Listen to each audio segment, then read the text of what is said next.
This episode is brought to you by Newman Center for the Performing Arts. Friday, April 12th, see Brooklyn-based dance ensemble Urban Bushwomen's groundbreaking work, Legacy, Lineage, and Liberation. Centering women and members of the African diaspora, Legacy, Lineage, and Liberation is an evening of dance that transcends genre, illuminates overlooked perspectives, and contributes to our national conversation around equity and justice. Get your tickets now at newmancenterpresents.com. That's newmancenterpresents.com. What's your morning routine? Whether you're getting on the bus, jumping on your bike, hopping in the car, or just walking over to your desk, CityCast Denver is right there with you. If you love starting your days listening to a new episode of CityCast Denver, why not join our membership program? For as little as $8 a month, you can have access to an ad-free listening experience and let us know we've got your support to keep making great episodes. Join today at membership.citycast.fm. Thanks. Today on CityCast Denver. Increasingly over the last few years, there's been talk at the state capitol of reforming Denver's transit provider, RTD, especially from our governor, Jared Polis. And now, along with some powerful Democrats in the legislature, he's got a big new plan to upend our whole transit system as we know it. So I've got our chief Polis watcher, CPR politics reporter Andy Kenny on today to explain what exactly the governor is thinking. And stick around for former Speaker of the House Terrence Carroll, who's already pushing back on a big piece of the governor's reform plan. Today is Wednesday, April 3rd. I'm Paul Caroli, in for Bree Davies, and here's what Denver's talking about.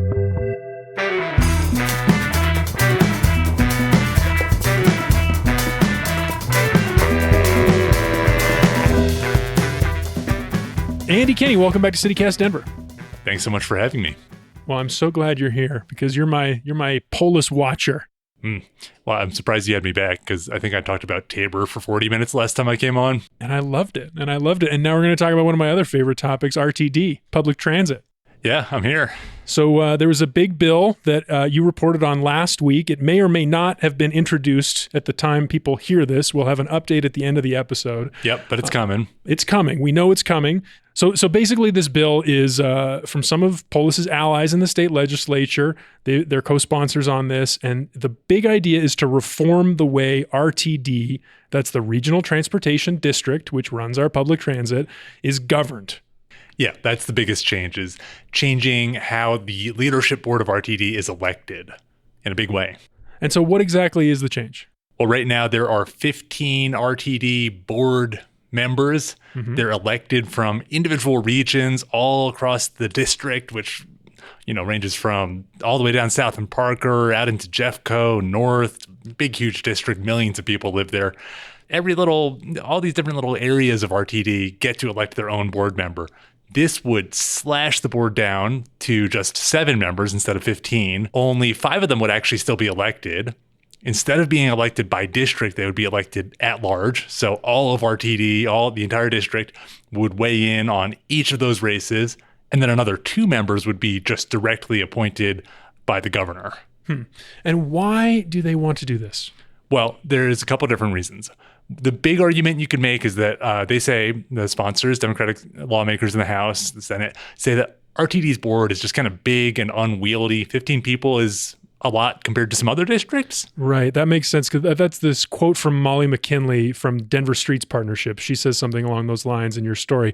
You've seen this dynamic where board members are currently advocating for their part of the region, and so we end up with a system where services spread out thin like peanut butter instead of focusing on ridership.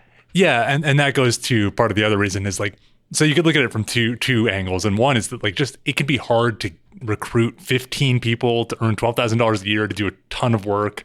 $12,000 what they're paid for? That's their salary, yeah. Wow, okay. And you end up with unfilled seats, or rather seats that get filled by write-in votes.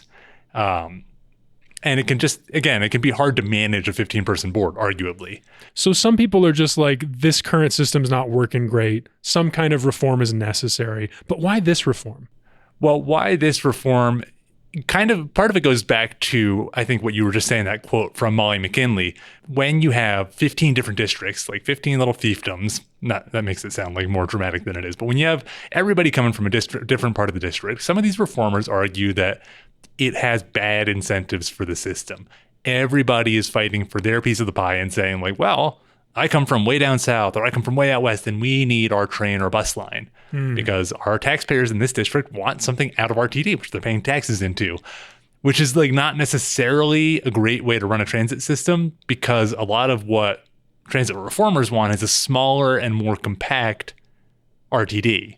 Like an RTD that could provide more frequent, more reliable service in the urban core as opposed to the suburbs where maybe there are more representatives on the RTD board, but there's fewer demands for everyday transit. Yeah, it goes back to the original critique of RTD and fast tracks, which is that you made a big giant district and you tried to make everybody happy at the same time. And the result is that you have like really long transit lines that don't run that often, that aren't necessarily that useful. And so from some of these transit reformers' point of view, maybe it would be easier to consolidate the lines if you didn't have everybody fighting for their own line to go out to their area.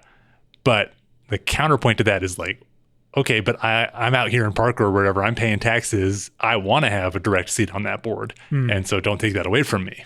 Interesting. Well, help me understand the other piece of this, which is that some people that you quoted in your article, I also talked to someone running for the RTD board recently, and they're calling this a power grab from Governor Polis. How would this be a power grab?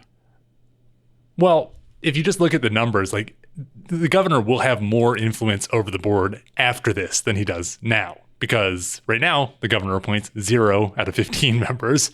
After this, the state administration would have influence, would appoint 2 out of 7, so nearly a third of the board.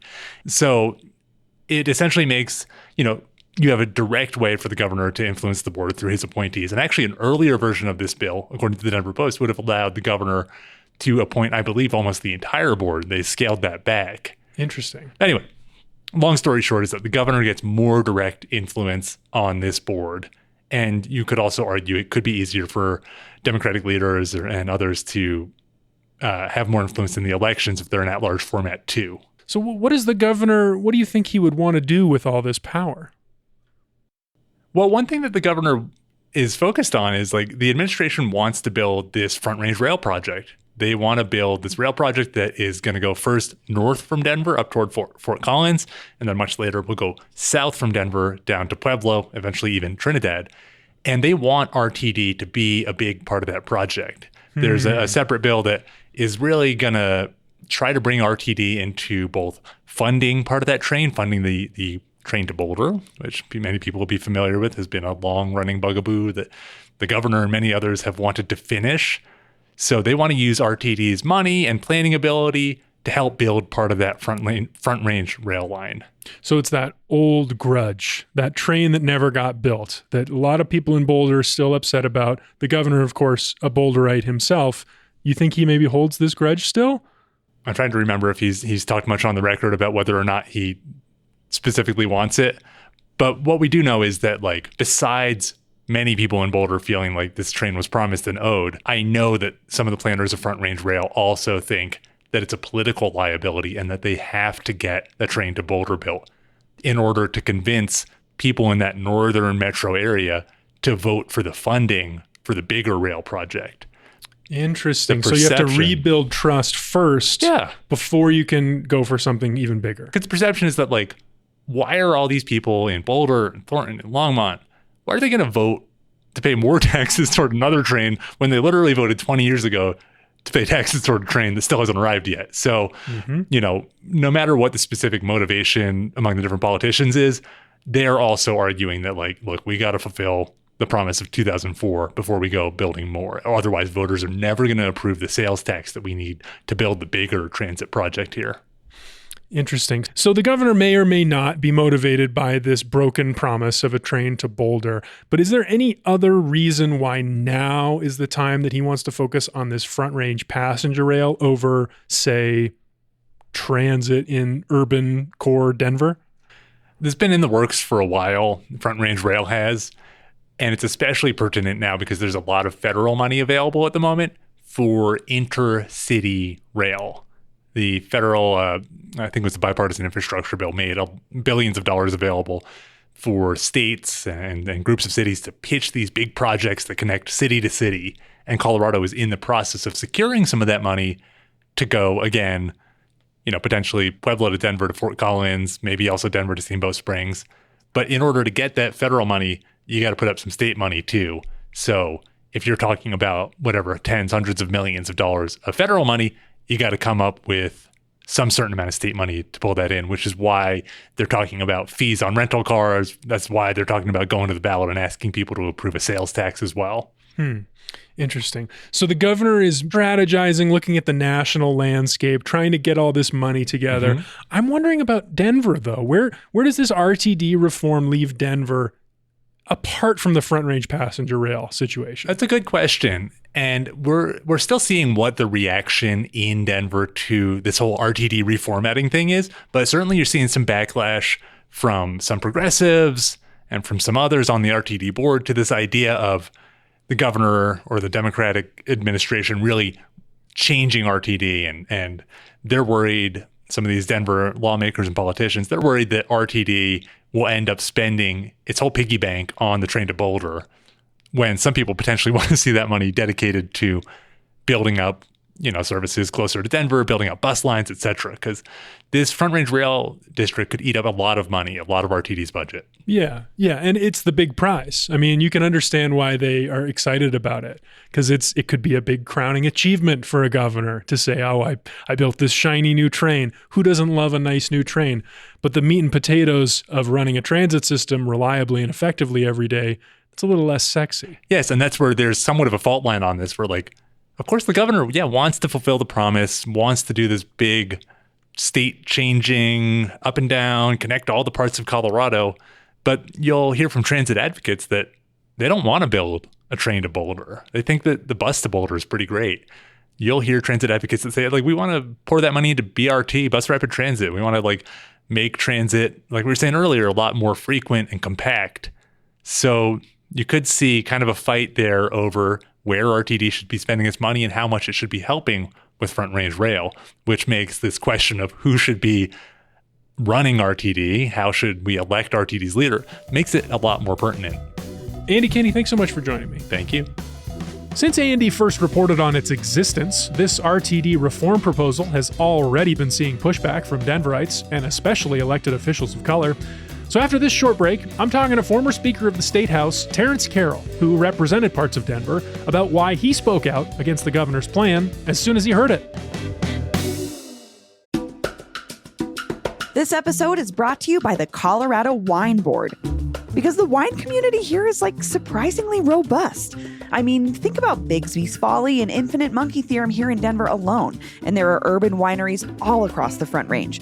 Then there's the Western Slope, Paonia, Palisade. Hello, Palisade wine, are you kidding me? It didn't used to really be a thing, but from what I hear, it's very much a thing now. There are more than 165 wineries across Colorado to explore, and they produce all sorts of wine that reflect our unique culture and climate. So finding a label that you're going to love is easy, no matter where your adventure takes you. Discover it for yourself and support local winemakers at coloradowine.com. That's coloradowine.com. What does it mean to be locally owned and operated? For Cenex, it means everything. It means that we know if you take your coffee to go or if you like to stay a while. It means we've helped Little Leagues get jerseys and local festivals get funding. It means we know what our communities need. So you'll always leave Cenex with a full tank, full of snacks, or full of smiles. Or all of the above. And that means the world to us. Cenex, powered locally. All right, Terrence Carroll, welcome back to CityCast Denver. Thanks for having me back. Terrence, I want to start with a tweet you sent last week. It was right after some early reports about this huge transit reform bill that some of Governor Polis's allies are working on. You wrote, having the entire RTD board elected at large as opposed to repping specific districts is particularly troubling because historically all at-large elected boards have diminished the representation of minority voters. Can you explain what is so troubling about that? One of the things that's troubling about it, perhaps the most important, and I'll quote Justice Ruth Bader Ginsburg. She says that at-large districts are just another version of the same old dirty bag of tricks used to diminish the influence of minority voters.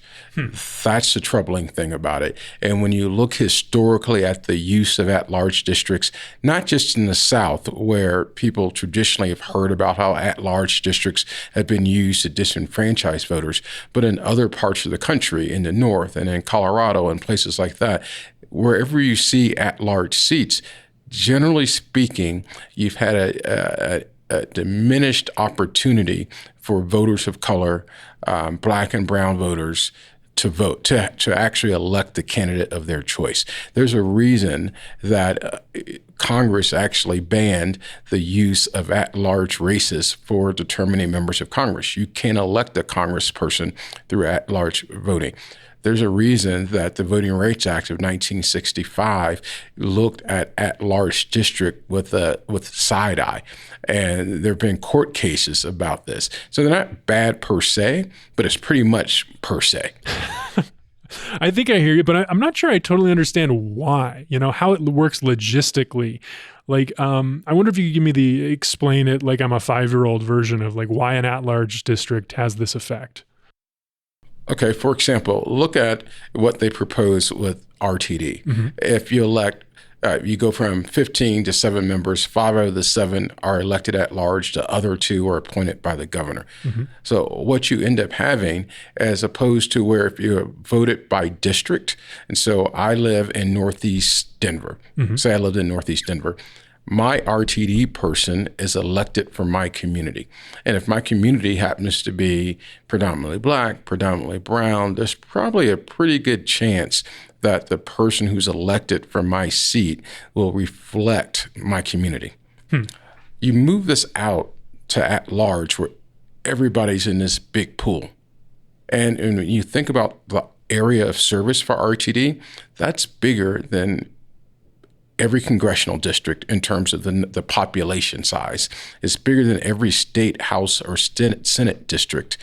And so what you're saying is that everybody's in the same pool, and it diminishes the opportunity for people in my neighborhood to elect a candidate of my choice, because then they're thrown into this big pool where it's not necessarily certain that the candidate of the choice from my neighborhood will get elected, because then he's competing or she's competing or they're competing with someone from Castle Rock or someone from Highlands Ranch or someone from Boulder who may have more resources or someone who may have higher name recognition. And it's actually not just about Black and brown folks. It's also about neighborhoods with less resources. So what we're saying is that more well-financed candidates, candidates who have greater access to resources, will have more of a chance to be elected. And sometimes you'll end up with folks from all in the same district, same neighborhood being elected to represent a much broader body of people. Now, if we look at this,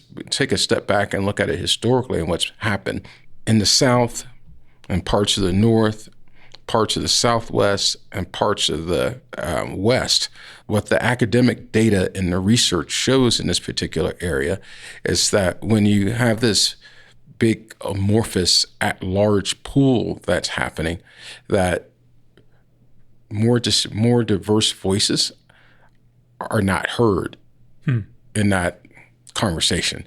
It's just diminished to a large degree. That's fascinating. That's what the data shows. Because when I first heard about this proposal, I thought the exact opposite. I thought, with RTD, as we're talking about, if I were a candidate and I was trying to win one of these seats in an at-large election, I would try to campaign where there's the densest number of people, where there's the most number of people, where I could convince the most people to vote for me, and that would lead me to downtown Denver. And, right. And isn't that a good thing, though, if we're thinking about a transit system? Shouldn't the densest, most high concentration of people be supported by a public transit system? I think public transit systems are a great equalizer in terms of economic mobility, economic opportunity, because it gives folks an opportunity to get to their jobs, to get to schools. And of course, it helps people who live in very dense environments because it gives them an option other than a car to get around. That's a good thing. Density does not mean political power, or it doesn't necessarily equate to the fact that I live in the most dense neighborhood, therefore I have the most political power. Unfortunately, because of the way we do politics, it costs money to actually get elected to office. And I'm not saying just because you're black or brown or a person of color or a minority group that you don't have access to funds. I'm not saying that as an absolute rule. What I'm saying is that oftentimes when we look at our urban cores and our urban centers, you don't necessarily find the folks with the most money and the folks with the most political power. At-large districts preference candidates who have access to capital to run, because when you have to run in an at-large district, say the entire metro area, you're electing 5 people to represent 1.5 million folks, or whatever the number is right now. Mm-hmm. Think about the cost and the resources you need to campaign across such a broad area. So we're saying we want you to campaign from as far south as the farthest southern edge of Douglas County, wherever that southern boundary is for RTD, all the way out west to Boulder, and actually into Nederland, because RTD goes into Nederland and places like that, north up and in North Glen and in Broomfield, and east out to whatever the eastern boundary of Aurora is right now, because Aurora changes all the time. So it's not about the density, it's who has the access to the capital and the funds to campaign across such a broad area and such a broad constituency of people. And it also makes it hard on the voters too, because then they just can't look at the guy running in a district or the woman running in a district or the person running in their district and have easy access to them. It's just not possible. So in response to these concerns, you're not the only one who has concerns about equity and disenfranchisement. CPR reporter Andy Kenny asked one of the co-sponsors of this bill, William Lindstedt, about this. And he reportedly pointed out that, quote, RTD has only had a handful of Black and Latino board members in its current setup, and many of those were appointed rather than elected. Does that make sense to you? And the point is, I want to even it's hard to dignify that, because it's a way to, it's obfuscating the issue. What you're saying is that we haven't elected a bunch of black and brown folks, so therefore it doesn't matter. That's wrongheaded. And that is a complete lack of understanding of what voter enfranchisement is supposed to mean and what having access to the ballot box means. Just because you haven't elected someone, and we have elected black and brown folks at RTD board, just in recent history, you can name Chris Martinez, Chantel Lewis. I mean, we can just go down the line of people, Gloria Holiday. I mean, in the past, we can talk about those people who are black and brown, but don't need to. The point of the matter is that we have not elected, or elected very few. It's the fact that they have the opportunity to get elected. And this proposal turns that on its head and says, we're going to adopt a system or propose a system that by every objective standard, both academically, politically, and practice, has shown that it disenfranchises minority voters and keeps them from having the opportunity, or greatly diminishes their opportunity to elect the candidates of their choice. It doesn't even mean it has to be a black candidate. It's the candidate of their choice, whether it's black, brown, purple, green, or indifferent. Whoever. It's the candidate of their choice. Right. And that's what this is about. Right. I see. I understand what you're saying. So we've also elected a lot of black and brown people to the state legislature who are going to be working on this bill and talking about this proposal.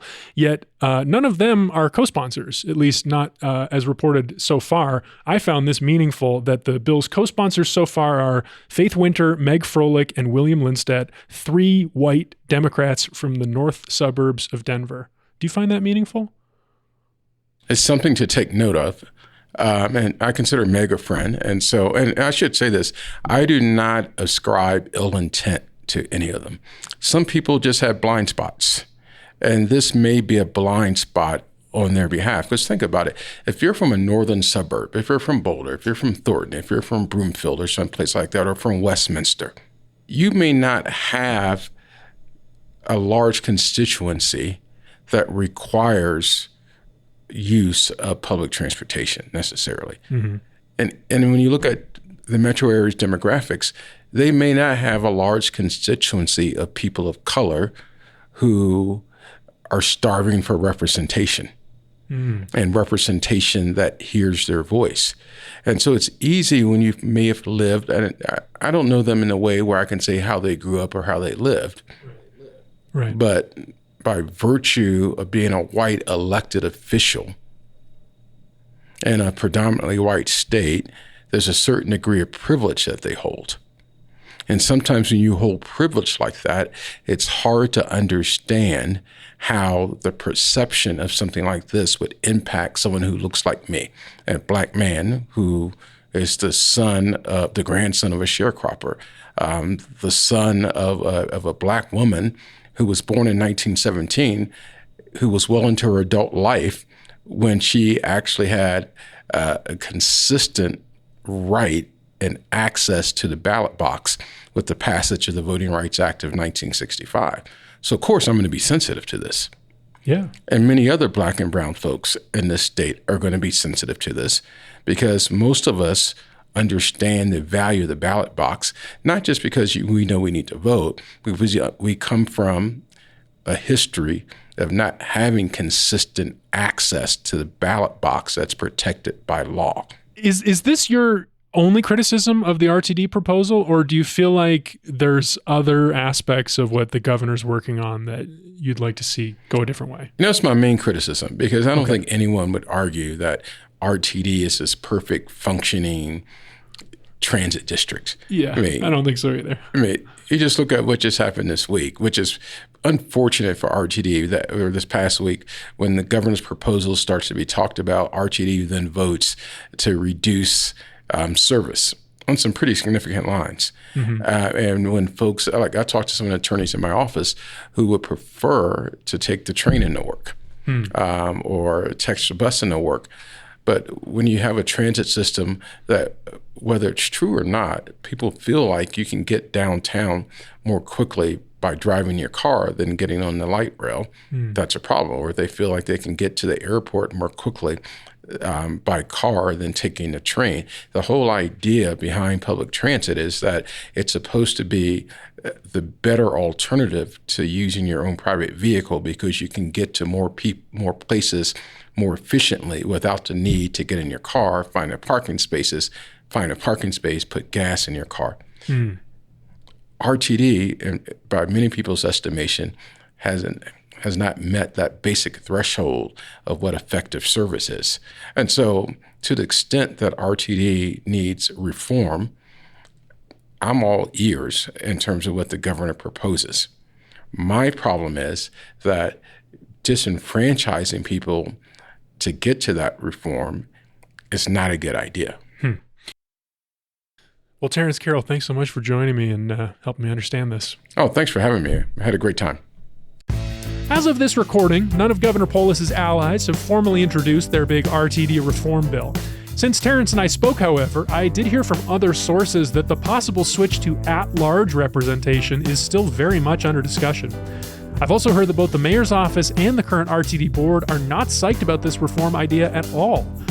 Meanwhile, Colorado Newsline reported this week that the Front Range Passenger Rail District will vote this month on putting a tax question on our ballots this November to fund the Front Range Rail. So these conversations are all still in progress, and we'll let you know more as soon as we do.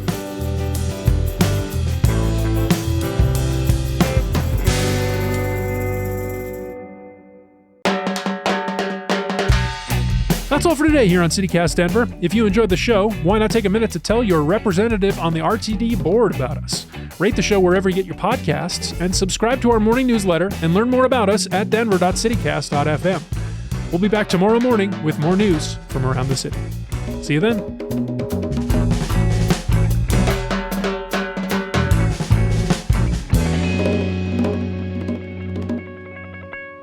Choo-choo.